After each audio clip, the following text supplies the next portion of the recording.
Salut à tous. Salut. Bon, bienvenue sur votre podcast Tatami Connexion, votre podcast préféré après les autres. Je suis Jarod, il est Rolly et on est là pour vous faire l'épisode d'actu, l'épisode hebdomadaire, le Restons Connectés numéro 96. Et cette semaine, pas mal de choses à dire. On a des retours, des sorties de Good Guy, Bad Guy, de Scholzonen et Daniel Cormier. On va revenir sur la suite de l'UFC Paris avec quelques avancées dans les infos qu'on a eues après avoir enregistré le récap. On va revenir sur des combats de boxe improbables qu'il va y avoir dans pas longtemps. Voilà, le programme est chargé, on va commencer rapidement, surtout qu'on a peu de temps. Donc, on va commencer déjà avec notre partenaire du moment, Import Fight. Donc, ce site de textile, matériel, de sport de combat, boxe, MMA, grappling, qui ne vend des marques qui ne sont vendues en France que sur Import Fight, que ce soit Hit and Move, Primo, Corner, voilà, du matériel de qualité, qu'on vous conseille tout simplement. Donc voilà, donc pour avoir du style en étant différent des autres, ça se passe en description et avec le code TATAMI10 vous avez 10% de réduction sur tout le site. Bon, on commence rapidement le vif du sujet. Le premier sujet que je voudrais qu'on aborde, c'est Scholzonen qui ne veut pas voir Cyril Gane gagner. C'est toujours compliqué de dire ces deux mots côte à côte. C'est ça. Gane qui va affronter Aspinall pour la ceinture à Abu Dhabi à l'UFC 321 le 26 octobre. Et Scholzonen a dit, si Cyril gagne, cette fois-ci, je veux dire, si Cyril prend l'avantage sur Tom lundi matin, on ne dira pas que c'est Cyril Gane qui est le meilleur poids lourd du monde. Les gros titres du lundi matin reconnaîtront que John Jones est le meilleur poids lourd du monde et ce sera une situation très particulière si Jones lève la main et accepte de revenir. Vont-ils le mettre face à Cyril? D'un point de vue sportif, nous n'avons pas besoin de voir ce combat. C'est marrant parce que si on refait le fil, on repart en arrière, quelques semaines avant, c'est exactement ce que je disais. Tu vois, on parlait du fait que Jones avait pris sa retraite, on parlait du fait que ça y est, Thomas Aspinall était le nouveau champion, et j'avais dit, si on se souvient bien à l'époque, j'avais dit oui, ok, mais les deux vont s'affronter avec Cyril Gane, et s'il remporte la victoire, effectivement, quid? L'ombre de John Jones sera toujours au-dessus de ce titre poids lourd, et ben voilà, on y est, très clairement. Ouais, bah après c'est aussi valable pour toute KT où le champion part en étant invaincu. Il y aura forcément un mec qui l'a potentiellement déjà battu, qui va prendre la ceinture, et c'est comme ça. Oui, sauf que la différence, c'est que là, on a un John Jones qui, en 2 minutes 45, avait roulé sur Cyril Gane. C'est ça, en fait, le point d'accroche. C'est pas le fait qu'il parte en ayant gardé la ceinture, comme c'était le cas avec un Ngannou, tu sais, voilà, qui avait quitté l'organisation après et qui avait roulé sur tout le monde. Quoique, quid, parce que quand même, on va pas se mentir, mais Ngannou avait battu Cyril Gane aussi. Bah Mais ouais. pas de la même manière. Bon, C'était un pas de combat la qui même était manière. beaucoup plus accroché, tu vois. Donc voilà. Là, c'était à sens unique le combat. Donc effectivement, la sortie de Scholzonen, elle est très vraie. Je pense aussi qu'il y a beaucoup de monde qui vont se poser cette question, surtout les fans hardcore de John Jones. Et surtout, effectivement, est-ce qu'on veut voir ce combat? On sait que Jones veut revenir. On sait qu'il vise l'UFC à la Maison Blanche. Je crois, est-ce que l'UFC ne serait pas contraint et forcé de faire cet affrontement? Oh, contraint et forcé, c'est un grand mot. Maintenant, je sais pas si c'est dans l'intérêt de l'UFC de faire ce combat. Parce que, admettons, tu réorganises ce combat, il se passe la même chose. D'accord? Mhm. Et Jones reprend sa retraite dans la foulée. T'as fumé la KT pour rien. Ouais, c'est vrai. C'est vrai. Alors Alors que que si tu le fais potentiellement, pas, si tu le fais pas, tu peux rester sur le doute de, il était pas dans son fight. Tu vois, tu peux surfer c'est sur ce truc. ça. Il a été surpris dès le début du combat, et puis voilà. Il a été pris par l'aura de John Jones, il était Ouais, pas prêt ouais. pour l'événement, c'était un short notice. Ouais, non, je suis d'accord. Je suis d'accord. Non, si tu veux, franchement, tu veux faire le truc sympa, mais ça ne se fera jamais, hein. On est toujours dans l'expectative. De toute façon, là, c'est l'actu. On n'est pas dans l'analyse formelle du truc. Tu fais le combat. Si Cyril gagne, eh ben, tant mieux. Il continue sa petite vie. On fait Almeida, on fait Volkov, on voit ce qui se passe derrière. Si Jones gagne, tu fais le Si Aspinal fight que gagne. tout le monde attend. Si Non, si Aspinal Jones gagne. gagne. Non, si Jones gagne contre un Cyril Gane qui aurait gagné le titre. Ah, ok. Tu vois? Euh, Enfin, tu vois, si tu fais pas, je veux dire, si les deux s'affrontent, oui, voilà, si Gann et Jones s'affrontent, tu vois, une deuxième fois. Si Cyril gagne, on se projette, il a gagné la ceinture contre Aspinal. Si Gann gagne, il continue sa vie. Jones part à la retraite, merci, bonsoir, première défaite, voilà. Si Jones gagne, on fait ce putain de super fight entre lui et Ngannou une bonne fois pour toutes. Alors là, on est dans la fiction. Ah, c'est Mais de la fiction. ça serait pas l'idéal de l'idéal. De toute façon, parce que tu sais pourquoi ça serait top. Effectivement, les restes du monde, la populace des poids lourds de l'UFC ou du monde, bah, continuerait pour se battre pour un titre qui n'aura de valeur que parce que c'est le futur champion et voilà, nanani nanana. Mais parce que, en fait, ça peut se faire et ça serait pas trop dénigrer cette ceinture parce qu'on a, en la personne de Ngannou et de John Jones, deux personnes qui sont, tu sais, aux yeux de tout le monde, Les deux l'élite. meilleurs. Mais Les vraiment, deux tu sais, meilleurs les poids mecs lourds presque qui sont imbattables. partis, en plus, qui sont partis invaincus. En tout cas, qui sont partis avec Voilà. la ceinture. C'est ça. Donc, tu fais ce combat irréel qui se fait entre les deux. L'un des deux gagne, les deux s'en vont chacun de leur côté. Merci, bonsoir. On n'en parle plus. Chacun prend sa retraite. On a le fight que tout le monde attendait. Tu fais un fight d'anthologie qui restera gravé dans les annales de l'UFC. Et derrière, bon bah, la KT reprend sa vie normale. Et Bah, puis, on refait des tristement. fights pour le. La KT va reprendre tristement après ça. Certes, mais est-ce qu'elle est pas déjà triste cette KT, tu vois? Ah si, bien sûr. Si, si. Si Gann remporte le fight et parce que si Aspinal remporte le fight, bon, tu te dis voilà, effectivement, c'est pour ça que John Jones a fui la KT, c'est un storytelling qui s'installe derrière. Mais si c'est Gann qui gagne contre Aspinal, tout le monde va penser qu'Aspinal il se serait fait rouler dessus par John Jones. Ouais. Donc quoi qu'il arrive, la KT des lourds, elle est morte. Donc autant faire un coup d'éclat de ouf. Ah, moi, j'y crois pas du tout, hein. Je crois au retour de Jones si Cyril il gagne la ceinture. Et de toute façon, je pense même que Cyril pousserait dans ce sens-là. Parce que une fois que t'as la ceinture, bah, finalement, autant venger ta défaite contre en plus le plus gros pay-per-view que tu peux avoir, c'est contre John Jones. Surtout sur un événement si ça se fait à la Maison Blanche. Il Donc y a plus de évidemment, pay-per-view. ouais, non mais tu m'as compris. Sur le salaire que ça va te rapporter, avec la visibilité que ça va te rapporter, ça, y a pas mieux que John Jones. Donc c'est quasi sûr qu'il va pousser dans ce sens-là, Cyril Gann. Bah, S'il bien prend la sûr, ceinture. bien sûr.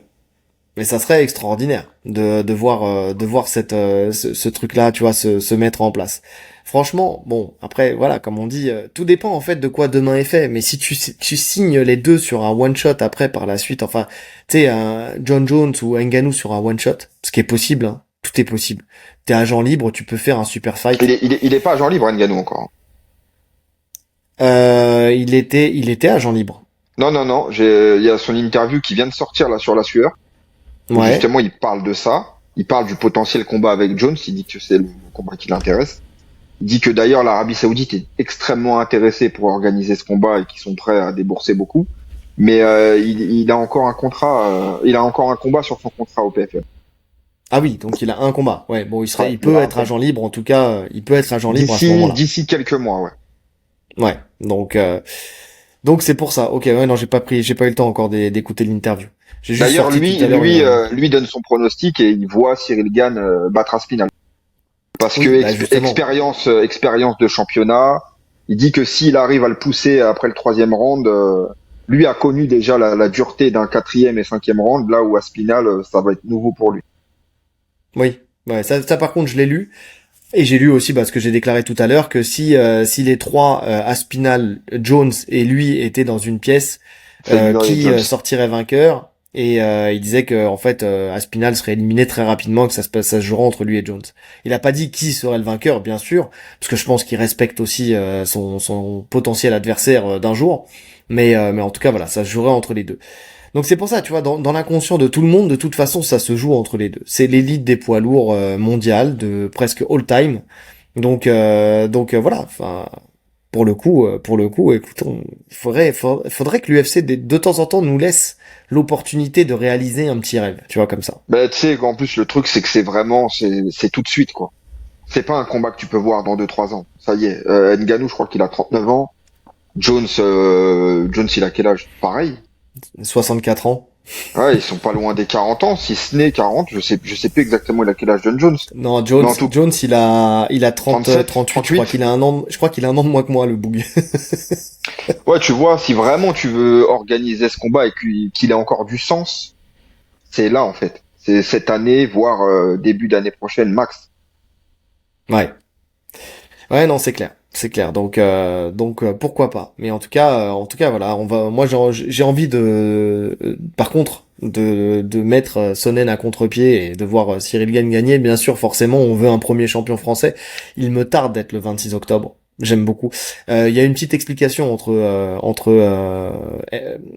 Lopez et Aspinal où Lopez dit que en fait ils avaient jamais cité le nom d'Aspinal. Enfin, tu sais que quand ils avaient proposé le combat, ils parlaient pas d'Aspinal en fait, qu'il y a eu un gros quiproquo entre les deux et voilà. Après, est-ce qui dit vrai, qui dit faux dans cette histoire?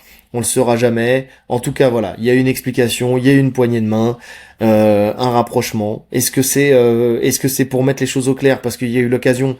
Est-ce que c'est pour attendrir le Aspinal, tu vois, le détendre un petit peu, tu sais, essayer de rentrer un peu dans sa tête? Bon, je ne sais pas, mais en tout cas, voilà, c'est fait. Ils se sont vus au, c'est comment déjà l'hôtel, putain, le Pullman, Ouais, non, le si c'est Pullman ça, à ouais, Bercy. Si, le c'est ça. Pullman à Bercy.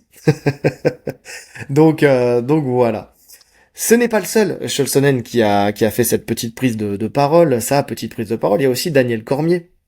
Et décidément, ils taclent un petit peu les Français, les deux, hein, puisque il se demande si Nassourdine sera le prochain, parce que Nassourdine vient de battre Caio Borraio à la décision unanime le week-end dernier. Il y a une deuxième demi-finale qui aura lieu le 19 octobre à Vancouver entre Régnier de Rieder et Anthony Fluffy Hernandez. Et il nous dit, c'est une victoire dominante contre un très bon gars, mais est-ce suffisant? Étant donné qu'il est passé en premier, je pense qu'aujourd'hui les gens vont se précipiter pour dire qu'il est le prétendant numéro 1. Mais comme il n'y a pas eu de finition, je pense que les gens vont vouloir attendre et voir. Si Fluffy peut reproduire ce qu'il a fait lors du dernier combat, ils diront, ça c'est plus impressionnant.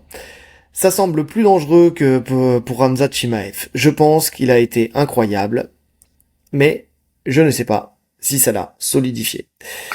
Donc, Pour moi, il tire pas sur les Français, hein. Il connaît le business de l'UFC. Il sait très bien que d'un point de vue sportif, c'est Nassourdine. Il n'y a aucun doute sur ça. De toute façon, même avant ce combat, il n'y avait pas de doute. Maintenant, il sait aussi les choix qui sont faits par les dirigeants et que ce genre de victoire, si derrière t'as un truc impressionnant d'un côté ou de l'autre, ils peuvent te griller la place. en fait, il émet une hypothèse là. Tu vois, il émet une hypothèse en fonction de comment se passerait, tu vois, si Fluffy réitère la soumission Ouais, qu'il mais a fait à Dolidze. C'est une réalité.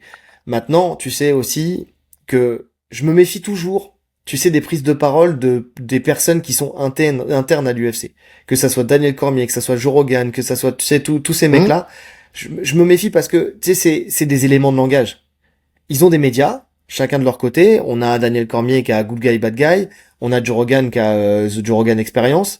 Et derrière, tu sais, ils ont des éléments de langage et ils disséminent un petit peu, tu sais, des petites idées dans la bien tête sûr. des gens. Genre là, effectivement, Nassourdine a gagné.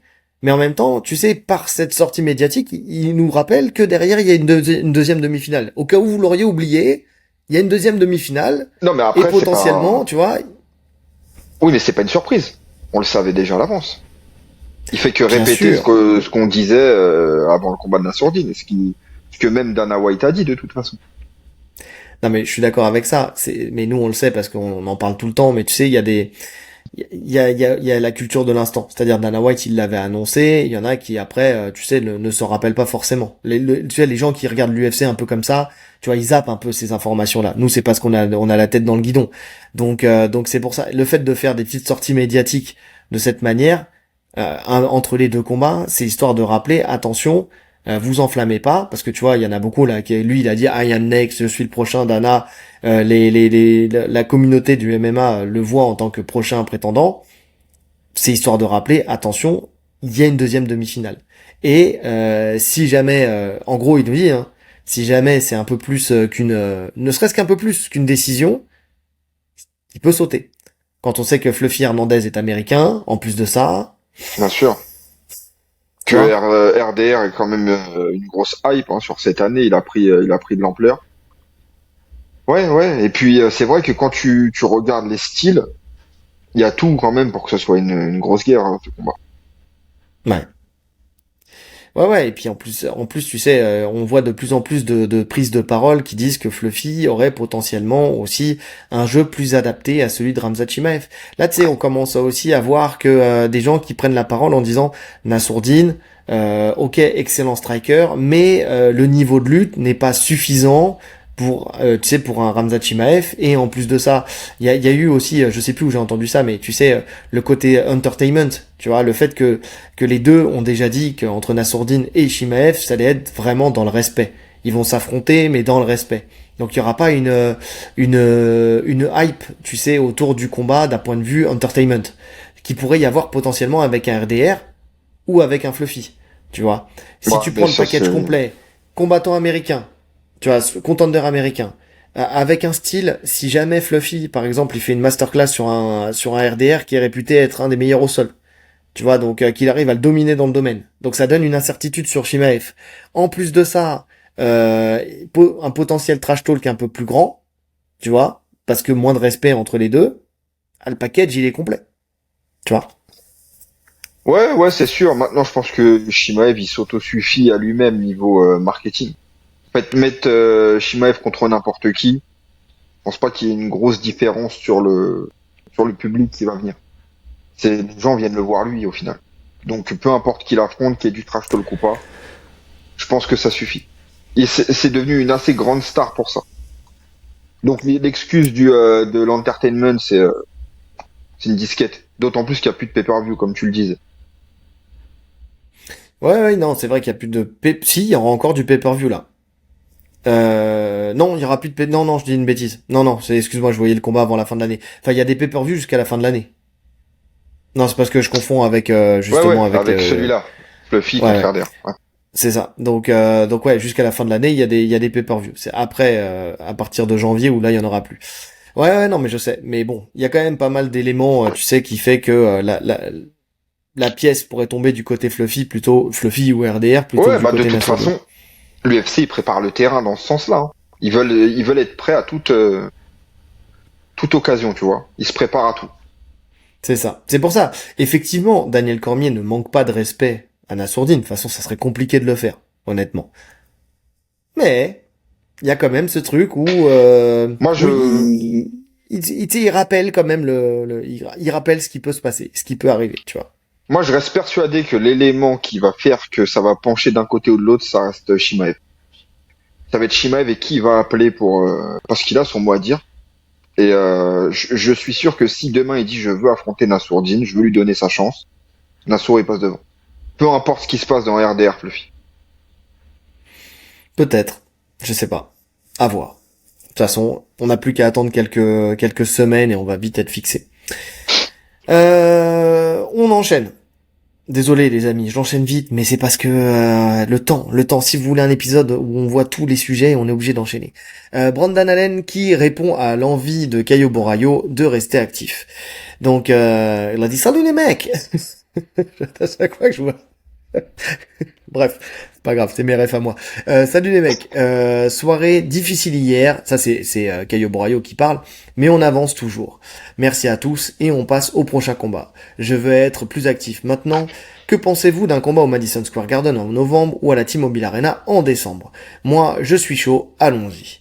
Et t'as Brendan Allen qui lui a répondu directement, personne d'autre ne veut combattre avant la fin de l'année, mais je suis disponible pour le faire, Caio Borraio. Et lui a répondu, je suis partant mon pote, ce sera un honneur encore une fois, puisqu'on rappelle, et on l'a dit dans l'analyse, qu'ils se sont déjà affrontés en grappling avec une victoire de Caio Borraio, c'était au karaté combat à la décision. Et donc voilà, on les a vus en grappling, Caio Borraio a gagné. Bon, potentiellement de voir s'il est meilleur en MMA. Tu sais, si Allen est meilleur en MMA qu'en grappling, ça peut être intéressant. Écoute, pourquoi pas. Si les deux veulent s'affronter, on sait que Brandon Allen est resté sur une victoire, Caio Borraio sur une défaite. Bon, donc voir vers l'arrière, c'est pas trop gênant. Pourquoi Mais en pas. vrai, vers l'arrière, je crois qu'ils sont plus ou moins pareils en termes de classement. En termes de classement, écoute, j'étais Parce que déjà en train de finalement, là, chercher pour notre... quand il affronte Nassour, il est septième ou huitième, Caio. Septième, je crois. Je te dis ça tout tout de suite. Finalement, si tu respectes l'ordre des choses, c'est le combat qu'il aurait dû faire avant d'affronter Nassour. Caio Borraio est 8e, il a perdu une Ouais, place. Et Brendan Allen est 11e, il a perdu 2 places sur le dernier. Donc ils étaient proches, ils le ils sont étaient un peu proches. moins, Tu vois, mais ça finalement, se fait. avant, en fait, voilà, il a sauté la place en affrontant directement Nassour. Mais c'est un combat qu'on aurait pu avoir avant le combat de Nassour, justement. Ça aurait été plus logique qui s'affronte à ce moment-là. Bien sûr, bah comme Nassour l'avait fait à l'époque. Ouais, Mais surtout quand tu sais qu'en dessous, après, tu vois, t'as Jared Cannonier, enfin t'as Michael Venom Page. Après t'as Jared Cannonier, t'as Roman Dolidze et Brendan Allen. Entre Caio et Brendan Allen, tu vois. Donc Michael Venom Page, je suis pas sûr que qu'on lui file Caio Borraio. Je sais pas. Bon après ça, c'est un match qui peut se faire. C'est ça me choquerait pas. Jared Cannonier l'a battu. Dolidze il est sur une défaite aussi. Alors c'est marrant parce qu'il est sur une défaite, mais il a augmenté d'une place. J'aime toujours les classements, tu sais comment ça se passe. T'en as un qui est sur une victoire, il descend de place, t'en as un qui est sur une défaite et il monte d'une place. bah peut-être que ça Euh, dépend contre qui tu perds aussi. Dis-moi contre qui tu perds, je te dirai qui tu es. C'est ce que dit souvent Julien Casier. Bah c'est C'est un vrai. peu ça. C'est vrai. Sauf que quand tu restes sur une victoire, c'est toujours meilleur qu'une défaite, même quand on sait contre Hum, qui tu perds. En fait, il avait perdu contre Hernandez, Fluffy Hernandez, qui est classé ouais. 6 aujourd'hui. Donc pourquoi pas, effectivement. C'est vrai que quand on regarde le classement, bon, ça se tient. Ça se tient. Puisqu'après, Paolo Costa, il est booké contre Charapoudine. Ouais. D'ailleurs, t'as vu son tweet? J'étais mort. Tu lui mets un hippo qui combat à l'aveugle. Il a dit tu lui mets un high poke, tu perds un point de pénalité et lui il est aveugle pendant tout le combat. C'est un bon deal. Ah, c'est un choix, hein. Franchement, ça se joue, hein, ça se tente. Faut juste viser le bon oeil. Ah mon dieu, mais quel bâtard ce Paolo Costa. Mais je le kiffe. Je le kiffe parce que c'est devenu un troll, tu vois. Sportivement, on sent qu'ils essaient de le relancer. On fait une digression, mais on sent qu'ils essayent de le relancer, tu vois, petit à Enfin, petit. le Mais, problème, c'est qu'il est plus efficace sur Twitter que dans la cage, quoi. mais c'est ça, c'est ça. Non, mais en le faisant, regardez bien plus bas. Tu vois, potentiellement, il peut remonter. Moi, potentiellement, contre un Charapoudine, tu vois, il peut gagner Eh ce ben, combat, hein, sans problème. alors, bien sûr, et il y a même quelques années, il y avait même aucun doute. Mais là, actuellement, franchement, c'est un match qui m'intrigue quand même. Moi aussi. Parce qu'il est solide, le Charapoudine, quand même. Mais bon, normalement, Paulo Costa, s'il l'amène au sol, ça y est, en fait, il est pas con qu'il l'amène au sol, il y a plus match. Avec Oui. sa lutte et son sol, normalement, il y a pas match. Il le soumet au premier round. Ouais, Mais mais il bon, il va l'amènera pas au vouloir sol. boxer avec. Bah oui. Mais oui, c'est ça le problème. C'est la bêtise, tu vois. Tu vois, autant de finesse sur Twitter et autant de bêtises dans la cage. C'est vraiment ça. Donc ouais, non, mais c'est vrai. Donc, pourquoi pas. Écoutez, dites-nous si ça vous intéresse, ce combat, Brendan Allen contre Caio Borraio. Moi, ça me va, hein. Moi, personnellement, Moi ça me aussi. choque pas, ce combat. J'aime bien. Ouais, et puis t'as un bon petit storytelling, c'est une revanche, donc c'était en grappling, mais c'est bien, c'est bien. Exactement. On enchaîne avec la vidéo de l'explication entre Pitbull et Lawson Keita. Donc Patricio Pitbull Freire et Lawson Keita. Les deux devaient s'affronter à l'UFC Paris. Keita n'a pas fait le poids, il était 1,8 kg en trop. Avec la tolérance de 500 grammes, ça fait 1,3 kg en trop. Alors, parce que là, comme c'est la vidéo, tu vois, voilà, je vais relire un peu tout. Il lui dit, Keita, il lui dit, c'est de ma faute. Tu m'as déjà tout donné. Tu m'as déjà donné tout ce que tu pouvais. Mais s'il te plaît, j'ai merdé, je sais. Mon coach est là. La seule chose que je peux dire, c'est s'il te plaît, c'est ma vie. J'ai attendu ça toute ma vie. Et Pitbull qui lui dit, c'est de ta faute. Ce n'est pas qu'une question d'argent. C'est ta faute, pas la mienne. Ce n'est pas à propos de moi, mais de toi. Je suis un combattant et mais je suis surtout un professionnel. Ça, c'est le truc qu'il a dit, qui change tout en fait. Il lui dit, je t'ai donné, je t'ai déjà tout donné. Je ne peux pas te laisser ça, l'avantage du poids en plus. C'est ton début à l'UFC contre moi. Alors attends, contre moi et tu as fait ça. Tu as encore 1 heure et demie pour essayer de perdre du poids. Tu peux le faire. Tu es fort. Tu es plus jeune. Tu es plus rapide. Il se peut que et en fait il lui a proposé directement, tu sais, il lui a dit, mais pourquoi tu vas pas en lightweight? Et Keita lui a répondu, il se peut que j'y aille en lightweight. Avec un peu plus de temps, je fais le poids en plume facilement. Donc voilà quoi, ça a été très clair, ça a été très dur. C'est dur à voir parce que tu sais, tu t'as de la peine pour Lawson Keita qui dit je transpire plus, je peux plus perdre de poids, ça sert à rien, j'y arrive plus. Et on le sait, hein, quand le corps veut plus suer, il veut plus suer. On sait que le short notice, parce que j'ai noté, hein, le short notice, il est rentré à l'UFC le 15 août, combat le 6 septembre. Il était visiblement très lourd. Bon, Mais effectivement. Il a dit en Ah oui. interview, je sais plus c'était sur quoi que j'ai entendu, sur Jab Life, je crois. Il me semble que c'est sur Jab Life avec Herbie où il en parle, où il dit que déjà ça allait être chaud de faire le poids, qu'il allait vraiment tout tenter pour le faire et qu'il était assez confiant, mais qu'il partait quand même de loin. Et c'est pas passé. C'est pas passé. Maintenant le poids, visiblement, il a jamais eu trop de problèmes pour le faire. C'est juste que là il partait de trop haut et comme t'as dit, une fois que le corps il veut plus transpirer, tu peux faire tout ce que tu veux. Il l'a dit, hein. Tu peux te mettre tenue de sudation dans un sauna à faire du shadow. S'il y a plus une goutte qui coule, il y a plus une goutte qui coule. C'est ça. Après, le problème qu'il y a, c'est ce que tu m'avais dit, tu sais, déjà en off, quand on a vu, tu m'as dit, ouais, il est monté quand même sur la balance, il était plutôt bien. Tu Ouais. vois, tu voyais pas qu'il était au bout de sa vie. Et Pitbull, justement, c'est ce qu'il a dit plus tard. Alors ça, je l'ai lu tout à l'heure. Il a dit, le souci, c'est que le mec est arrivé en train de manger. Et c'est vrai que tu vois sur la vidéo qu'il a une pomme pote à la main. Je suis d'accord. Je suis Et d'accord. le problème, c'est ça, c'est que le mec il voit ça, il dit en fait t'as pas fait d'effort. Tu viens me demander de combattre, t'es déjà en train de manger. Moi je suis un professionnel, je me déplace en Europe, c'est ce qu'il a dit. Je me suis déplacé en Europe, j'ai fait le poids sans problème. Donc quand t'es Je suis professionnel, tu d'accord. fais pas ça. En fait tout le problème c'est l'image que tu renvoies derrière quoi. Si C'est ça. t'arrives que t'es au bout de ta life, que t'es là, t'es en mode En fait, zombie, tu demandes. Bon, on voit que t'as tout donné. Alors peut-être qu'il a tout donné, mais c'est juste que tu vois, il l'a pas montré. Mais peut-être qu'en off c'était ultra dur. Et c'est vrai que le ressenti de ce qu'il dégage à la caméra, il donne l'impression d'avoir lâché en mode j'arrive pas, on arrête et de pas avoir tout tenté. Après il dit aussi que il a vu un de ses partenaires d'entraînement justement forcer un cutting où ça passait pas et puis faire un malaise, tomber dans le coma, etc. Qui veut pas se hum, retrouver dans cette situation. J'ai vu un tweet de Derek Brunson qui est justement relais la vidéo et qui dit je comprends en gros pourquoi Pitbull n'a pas accepté, mais d'un autre côté, je sens qu'il était pas trop chaud non plus pour prendre Keita, tu vois. Il dit je sens qu'il voulait pas de cette fumée. Mais et t'as Borayo qui commente en disant qu'il n'était pas d'accord et que non seulement il se déplace sur ses fuseaux horaires à lui, le mec a 10 ou hum. 15 ans de moins, le mec est jeune, dans la force de l'âge, etc. Il peut pas lui donner l'avantage du poids. Donc c'est ce que dit Pitbull aussi. Bah oui. Je comprends tout à fait.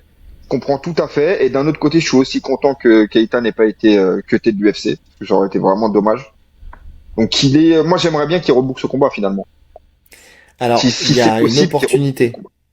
Il y a une opportunité parce que justement Pitbull lui donne cette opportunité.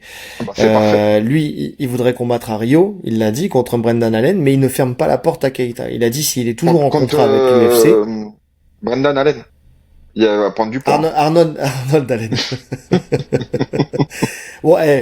Calmez-vous, hein, s'il vous plaît. Mais il va falloir commencer à se détendre parce que déjà qu'en commentaire, on nous a taclé. Il y en a un qui nous a taclé parce que et vous vous dites des analystes, nanani nanana, parce que vous avez dit, et oui, Gamrot a gagné contre Tsaroukian. C'est vrai, on s'est trompé. On fait 2 podcasts de 2 heures par semaine. On fait une erreur. Tu vois? Ouais, Tous les deux, on a bugué parce que le combat il était tellement serré que ça aurait pu tomber d'un côté comme de l'autre. Il y en a de toute beaucoup façon, qui vu disent du d'ailleurs que classement, c'est je suis sûr, Tsaroukian qui a gagné. tellement il respecte pas Gamrot que je crois quand il a battu de Saroukian, c'est lui qui est descendu au classement. De Je ouf. te jure. Non mais, tu sais, j'ai lu ça, j'ai dit, mais détends-toi. Détendez-vous les amis, c'est pas grave, on a le droit de faire une erreur, on analyse des combats dans tous les sens, on est là, il y a eu pas mal de choses à faire, on a une vie à côté, tu sais c'est comme il y en a un qui a dit ouais là je commence à en avoir marre, ça y est je vais me désabonner parce que vous mettez pas les titres. Mais casse-toi, j'ai envie de te dire. Et franchement, maintenant, je crois qu'en commentaire, je vais être sans filtre. Je lui dis, mais va-t'en, va voir ailleurs où si j'y suis. C'est pas grave, dégage. Écoute, je lui ai dit, l'épisode qu'on a fait là, l'analyse, le récap de l'UFC Paris, on a Hum. analysé 13 combats. On a fait, moi, une vidéo, ça me prend une dizaine d'heures. Entre le travail avant, l'enregistrement, le travail après. Je réponds à tous vos commentaires. Lui, en plus, je regarde, parce que tu sais, quand des mecs me mettent des trucs comme ça, je regarde s'il a déjà commenté ou pas. Sur YouTube, on peut le voir. Le mec, je lui ai déjà répondu à plein de questions. Merci pour les précisions et tout ça. Mais vas-y, mais lâche-nous la grappe. Qu'est-ce que tu nous prends la tête? Parce que tu vas perdre 5 minutes pour aller chercher un sujet. Moi, j'en passe 10 heures, tu vois. Et combien de fois ça m'est arrivé aussi de regarder des podcasts où merde, oh, je cherche, c'est pas grave, j'ai perdu 5 minutes, c'est pas grave, je réécoute un peu avant, je réécoute un peu après, qu'est-ce qu'on s'en fout, d'accord? Laissez-nous Bon, tranquille. c'est vite fait, en Si, plus. 5 mais minutes, ouais, c'est vite fait, franchement. non mais voilà, et puis t'as qu'à tout écouter, si tu me prends la tête aussi, vas-y, écoute tout le podcast, on se prend la tête, écoute tout, arrête de sélectionner. Donc voilà. Donc t'y mets pas non plus, monsieur Rolly. Je m'y mets. On a le droit à l'erreur, ok? On a le droit à l'erreur. Ce que tu sais pas, c'est que tous les commentaires négatifs, c'est moi qui les mets. Mais je sais, t'as des faux comptes, espèce de bâtard. Bah, Là. bien sûr. Non, mais en tout cas, voilà, il fallait que je le glisse à un moment, mais franchement, sachez qu'on est bénévole, sachez qu'on fait ça sur notre temps, sachez que c'est du temps qu'on ne passe pas avec notre famille, sachez que moi, je passe énormément de temps, et t'en es témoin, à dormir à des 2 heures du matin, 3 heures du matin, me lever à 6 heures du matin pour aller au travail, j'ai pas de week-end parce que je donne des cours tous les matins, les week-ends, il y a les compétitions, il y a tous ces trucs-là, et j'ai trois tafs, et me prenez pas la tête si je me trompe une seule fois sur un résultat d'un fight qui a eu lieu il y a 5 ans, ok? Laissez-nous tranquille, ça va. Tout va bien. Détendez-vous, nous ne sommes que des hommes, d'accord? Sinon, écoutez un podcast fait par l'IA, et encore l'IA se trompe plus que nous. Croyez-moi, j'ai testé. Bref, donc, je disais que il a dit Arnold Allen et non pas Brendan Allen pour le coup et il a laissé la porte ouverte à justement à Hossein Keita en disant que s'il était cette fois-ci capable de faire le poids, qu'il vienne à Rio justement avec le décalage horaire et tout ça. Donc voilà, on inverse, t'as fait ta connerie, maintenant on va se mettre dans mes conditions, ça se passera chez moi, sur mon fuseau horaire, au bon poids, mais s'il est ok pour refaire le poids. Donc ça tue un peu le fait de dire qu'il voulait pas de cette fumée. Si il était ok pour ce combat, sinon il l'aurait pas affronté. Je pense qu'il est assez capé pour, enfin tu sais, il a assez de hype, ouais, bien sûr. et tout ça est expérimenté pour refuser un combat qu'il ne veut pas. S'il l'a fait, c'est que il voulait le faire. Voilà, point. Non, mais c'est bien, c'est très bien. Bon, on n'a pas eu de confirmation de l'UFC si ça se faisait ou pas. C'est quand l'UFC Rio? C'est bientôt. Attends, je vais te dire ça. Ne te trompe pas sur la date, je vais mettre un commentaire sinon. J'en douterais pas. Attends, l'UFC Rio Rio de Janeiro, c'est le dimanche 12 octobre. Donc, c'est dans un mois. Dans un mois, écoute, s'il n'a pas fait un rebond de malade, ça peut se faire. Ça lui laisse un mois supplémentaire, là, pour le coup. Ouais, ça peut se faire. Bon, faut que l'UFC il confirme que ce soit bon. Mais ouais, parce que c'est un combat quand même qui était intéressant à voir. Ouais. Bah oui. Donc c'est pour ça, et effectivement, c'est vrai que Keita, qui a attendu le bon moment pour venir à l'UFC, bon, il s'est pris les pieds dans le tapis. Alors, on lui trouve pas d'excuses, hein. Pour le coup, alors il y a des gens qui ont été vraiment très durs avec lui sur les réseaux sociaux. J'ai pas répondu à tous les commentaires pour le coup parce qu'à ce moment-là, il y en a eu beaucoup. C'est vrai, il faut être dur, c'est du professionnalisme et tout ça. D'accord, certes. C'est comme, il y en a qui disent, c'est comme si t'arrivais 2 heures en retard à ton premier jour de travail. Ouais, mais regarde, tu es ton premier jour de travail, tu crèves un pneu, t'arrives 2 heures en retard. C'est la vie. Des fois, il y a des trucs qui se passent dans ta vie qui font que tout va mal. Là, il y a eu un short notice. S'il avait peut-être eu le combat, prévu un mois avant, il fait le poids. Bah oui, c'est juste non, que mais quand tu montes de très loin, bien sûr. en fait, il faut comprendre, parce que il faut comprendre le mécanisme de la perte de poids. C'est tout ne se fait pas au dernier moment. Tout ne se fait pas avec le cutting hydrique. C'est qu'il y a d'abord un régime, et après, donc, t'arrives en général à ton régime à un poids que tu sais à l'avance parce que tu te connais. Tu vois, j'en parlais la dernière fois avec BSD qui normalement arrive à plus 5 pour le cutting hydrique, et quand il a affronté Poirier, il est arrivé à plus 7. 2 kilos, je vous ai dit à quel point c'était extraordinaire. C'est 2 litres d'eau. En plus. C'est énorme. C'est 2 litres d'eau. Tu peux tomber malade. On a vu il y a pas longtemps monsieur Ortega qui a fait un malaise de 30 minutes et qui est parti à l'hôpital, qui a recombattu après. C'est dangereux. Donc voilà. Même si on n'excuse pas, il faut comprendre que quand t'as 15 jours pour faire un cutting, que tu dois être à 66 kilos et que t'étais à 80 ou 85, je sais pas combien il était, tu vois, mais kilos, puisque vu qu'il combattait aussi en 70. En 70, donc ça veut dire qu'il doit être dans les 85-90 kilos dans la vraie vie, tu vois. bon, il y a un moment, voilà, il faut aussi prendre le temps de perdre ce poids. Il avait cette opportunité, il l'a prise, il a tenté, il a foiré. Bon, allez, je pense que l'UFC est aussi conscient de ces trucs-là, je pense que c'est pour ça qu'ils l'ont pas cuté aussi. Hmm. Ouais, je pense aussi. Donc bon, espérons l'UFC Rio. Je pense que potentiellement, et je pense que lui, si tu le proposes, il va le prendre. Hein. De toute façon, Lawson Keita, hein, c'était l'opportunité, elle est toujours aussi bonne. Hein. Donc Bien sûr. Bien sûr, et peut-être même donc encore plus de visibilité sur un UFC Rio. En tout cas, sur la sphère américaine. ouais, je suis d'accord. Donc on est d'accord. Effectivement. Bref, lui a raté son entrée à l'UFC Paris. Un autre a refusé d'y rentrer. C'est Baki, Baizongour Shamsudinov, avec mon bel accent des pays de l'Est. Donc il a refusé l'UFC Paris. Normalement il combat en 77 et là en fait on lui a proposé un combat en 84. Il a dit la carte de l'UFC Paris est très très bonne, très intéressante. D'ailleurs on nous a proposé 84, on a refusé. Écoute, ça me choque pas. Ça me choque pas, pour le coup. Enfin, tu vois, c'est Takaté, c'est Takaté. T'es pas obligé en fait d'accepter de Hmm. combattre au-dessus, même si derrière on te redonne ta vraie KT comme l'a fait Axel Sola ou comme l'a fait euh, BSD à l'époque. C'est pas une obligation, surtout quand Ouais, t'es moi jeune, je suis que tu sais que d'accord. Bah c'est ça potentiellement en tu y fait. retourneras. Bah c'est ça.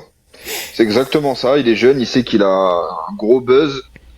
Il a des d'opportunités ailleurs, même avec le PFL, etc. Donc autant rentrer dans de bonnes conditions.